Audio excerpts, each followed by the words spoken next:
Kenalin, nama aku Ayu Yuliani dari kelas MDT 13 Angkatan 45 tahun 2021. Ekonomi adalah salah satu ilmu sosial yang mempelajari aktivitas manusia yang berhubungan dengan produksi, distribusi, dan tentunya terhadap barang dan jasa.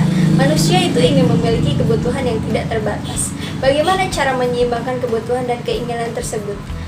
Dengan keterbatasan sumber daya. Adapun permasalahan dalam ekonomi yaitu alokasi sumber daya yang terbatas, barang ekonomi yang perlu dikorbankan untuk mendapatkan barang tersebut, barang gratis, apa yang harus diproduksi dan berapa banyak jumlahnya, bagaimana cara menghasilkannya, dan untuk siapa barang dan jasa itu diproduksi. Seperti yang saya sebutkan tadi bahwa ekonomi berhubungan dengan produksi, distribusi, dan tentunya barang dan jasa. Produksi adalah kegiatan yang menghasilkan barang atau jasa. Biasanya kegiatan ini dilakukan dalam rangka menambah nilai kegunaan atau manfaat suatu barang dan jasa. Distribusi adalah salah satu aspek dari pemasaran.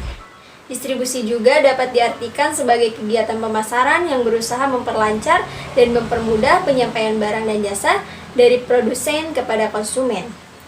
Barang atau komoditas dalam pengertian ekonomi adalah suatu objek fisik yang dapat dilihat dan disimpan atau jasa yang memiliki nilai.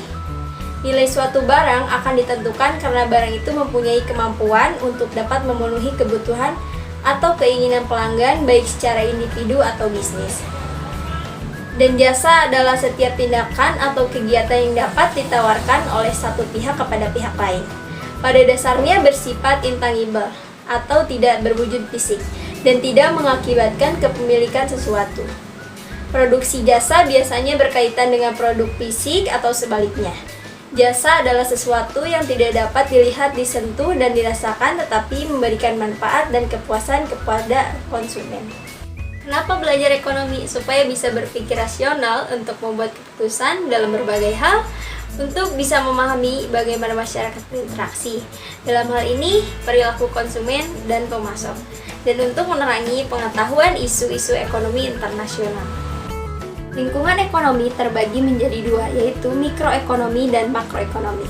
Ekonomi mikro adalah cabang dari ilmu ekonomi yang mempelajari perilaku konsumen dan perusahaan serta penentuan harga-harga, pasar, dan kuantitas faktor input barang dan jasa yang diperjualbelikan. Contohnya permintaan, penawaran, perilaku konsumen dan produsen, harga, biaya dalam, dan dasar. Ekonomi makro atau makroekonomi adalah studi tentang ekonomi secara keseluruhan. Ekonomi makro atau makroekonomi dapat digunakan untuk menganalisis cara terbaik untuk memengaruhi target-target kebijaksanaan seperti pertumbuhan ekonomi, stabilitas harga, tenaga kerja, dan pencapaian keseimbangan neraca yang berkesinambungan. Contohnya, pengangguran, pertumbuhan ekonomi, inflasi, deflasi, pendapatan per kapita, suku bangsa, dan stagflasi.